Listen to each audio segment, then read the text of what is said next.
Bueno, la universidad en sí es muy importante para nosotros.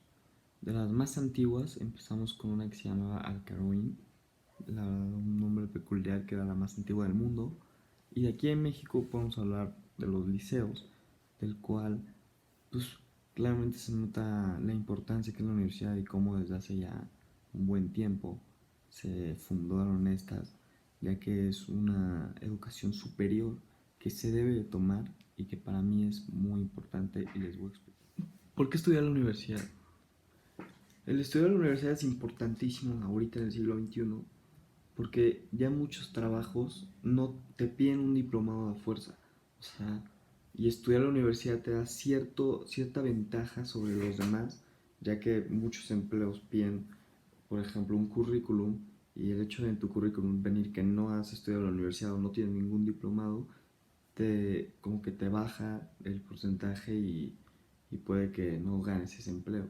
Entonces, estudiar en la universidad ahorita mismo es muy importante y además, como todos sabemos, te da el conocimiento básico de lo que quieras trabajar. O sea, en cualquier área que quieras trabajar, la carrera que estudiaste te da cierto conocimiento sobre ese próximo empleo que vas a tener. La Constitución 3 dice que todo individuo tiene derecho a educación. Hasta ahorita en México, en los estados, es obligatorio que te pongas a estudiar, que te pongan a estudiar la primaria y la secundaria. Ya bachillerato y universidad no es obligatorio, pero sigue siendo educación que es necesaria y preparatoria es básica para la universidad y universidad es básica para el empleo. El COVID afectó mucho a la educación ahorita mismo. Más que a nosotros, afectó muchísimo al área pública, ya que en el sector público no tienen para tener la tecnología que podemos tener nosotros, entonces tienen que tomar clases dependiendo de ciertos horarios y dependiendo de que el maestro explique muy bien su clase, porque si no sabe explicarla online, los alumnos no van a poder entender ya que no tienen una interacción con estos profesores de pregunta y respuesta. Después, el porcentaje de los ninis es de 22.1% en México.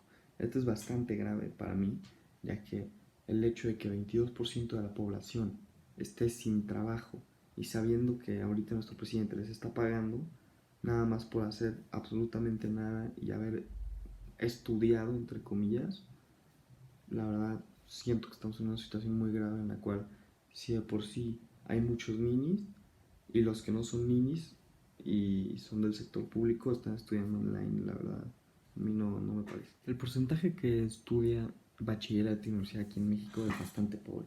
Podemos empezar con bachillerato, que son 30 millones de los 120 que somos aquí en México, solo 30 millones tienen esa educación ya finalizada. Y la universidad, solamente 21 de 100 terminan la universidad para empezar. Y solo el 21% de la población aquí en México tiene la universidad acabada y puede declararse que acabó la universidad, lo cual para mí es un porcentaje bastante pobre para nuestro país y va demostrando cómo la verdad sí estamos bastante mal. Hay varios casos en los que no se estudia en la universidad y hay brillantes, pero aquí en México la tasa de desempleo de los recién egresados en la universidad es del 41%. Esto significa que mientras están estudiando no pueden encontrar trabajo o simplemente no tienen las capacidades para cierto trabajo.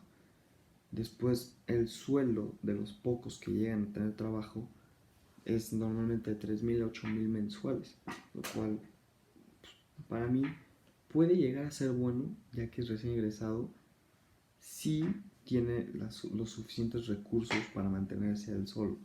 Por ejemplo, si vive él solo como foráneo en México, en la Ciudad de México, y le dan 3,000, 8,000 mensuales y sus papás no lo pueden apoyar más que pagándole a la universidad, la verdad sí es bastante pobre.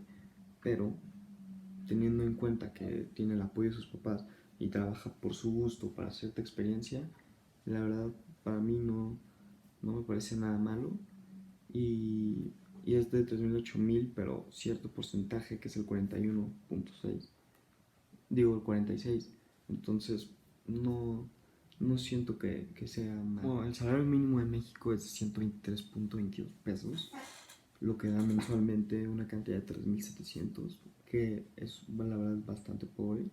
Y teniendo en cuenta ese salario mínimo, el, el gasto que hace un mexicano promedio, el 55% de los ingresos que genera se van directo a alimentación y a transporte. Nada más el 55%. Y el restante, que es el 45%, se va a cosas básicas que necesita el mexicano promedio, que es salud, vivienda, servicios. Entonces, es lo que al final del día es lo que afecta, ya que de lo poco que tú ganas e ingresas, que lo quieres gastar para ti o invertir inclusive en el mismo trabajo, no lo puedes hacer porque terminas gastando en cosas básicas o cosas que realmente necesitas. Por ejemplo, un mexicano promedio gasta en transporte no solo porque tú pensabas en la gasolina, sino qué tal si ese mexicano no tiene para un coche, entonces tiene que estar pagando constantemente un camión para ir al trabajo, para hacer tal cosas, para alimentar una familia, tiene que también gastar esos ingresos pocos que genera. Entonces, esto nos habla realmente de la situación grave que estamos viviendo, nosotros no, sino los mexicanos promedios que la verdad la están sufriendo en ese